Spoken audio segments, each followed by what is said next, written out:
केंद्र की मोदी सरकार ने राष्ट्रध्वज कानून में बड़ा बदलाव कर दिया है। बदले हुए कानून के तहत नागरिकों को कई छूट मिलेंगी। अब आम आदमी राष्ट्रीय ध्वज तिरंगा को दिन और रात दोनों वक्त फहरा सकेगा। साथ ही अब पॉलिस्टर और मशीन के बने राष्ट्रीय ध्वज का भी इस्तेमाल किया जा सकता है, जबकि पहले ऐसा संभव नहीं था। इस बदलाव के पीछे बड़ी वजह मोदी सरकार का हर घर तिरंगा अभियान भी माना जा रहा है, क्योंकि आजादी के अमृत महोत्सव के मौके पर तिरंगा सप्ताह मनाने की तैयारी है, जिसको लेकर केंद्र सरकार ने सभी राज्यों को निर्देश जारी किए हैं। सभी केंद्रीय मंत्रालयों और विभागों के सचिवों को लिखे एक पत्र में केंद्रीय गृह सचिव अजय भल्ला ने कहा कि भारतीय राष्ट्रीय ध्वज का प्रदर्शन, फहराना और उपयोग भारतीय झंडा संहिता 2002 और राष्ट्रीय गौरव अपमान निवारण अधिनियम 1971 के तहत आता है। पत्र के मुताबिक राष्ट्रीय झंडा संहिता 2002 में 20 जुलाई 2022 के एक आदेश के जरिए संशोधन किया गया है और अब भारतीय झंडा संहिता 2002 के भाग 2 के पैरा 2.2 के खंड 11 को अब इस तरह पढ़ा जाएगा।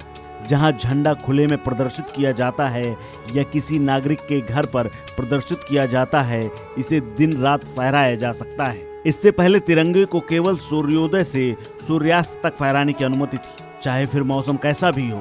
पहले मशीन से बने और पॉलिस्टर के बने राष्ट्रीय ध्वज को फहराने की अनुमति नहीं थी। भारतीय झंडा संहिता 2002 में एक आदेश के जरिए संशोधन किया गया है। अब आपको बताते हैं क्या है हर घर तिरंगा अभियान। मोदी सरकार ने आजादी के 75वें साल पर आजादी का अमृत महोत्सव मनाने के दौरान लोगों को तिरंगा घर लाने और इसे फहराने के लिए प्रोत्साहित करने के लिए हर घर झंडा अभियान शुरू किया है। इस दौरान 20 करोड़ घरों में राष्ट्रीय ध्वज फहराया जाएगा। इससे युवाओं में देश प्रेम की भावना पैदा होगी।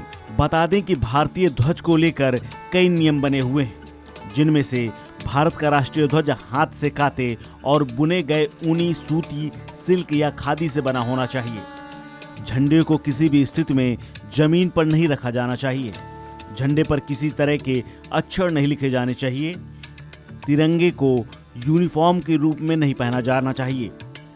झंडे का कमर्शियल इस्तेमाल भी नहीं कर सकते।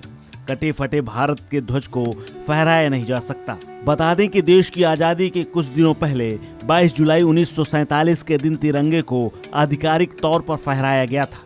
इसमें 3 रंग थे, केसरिया, सफेद, हरा।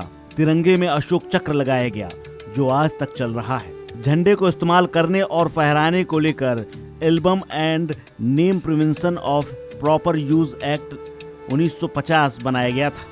तत्कालीन राष्ट्रपति राजेंद्र प्रसाद की कमेटी की सिफारिश पर तिरंगे को देश का राष्ट्रीय ध्वज के तौर पर अपनाया गया था। तिरंगे को पिंगली वेंकैया ने डिजाइन किया था। तिरंगे में मौजूद केसरिया रंग साहस और बलिदान का प्रतीक माना जाता है। सफेद रंग शांति और सच्चाई का प्रतीक है, जबकि हरा रंग संपन्नता का प्रतीक होता है। वहीं अशोक चक्र धर्म चक्र का प्रतीक है। तब से अब तक भारत के झंडे पर कोई बदलाव नहीं किया गया है। इस खबर में फिलहाल इतना ही। अपडेट्स के लिए बने रहिए वन इंडिया हिंदी के साथ।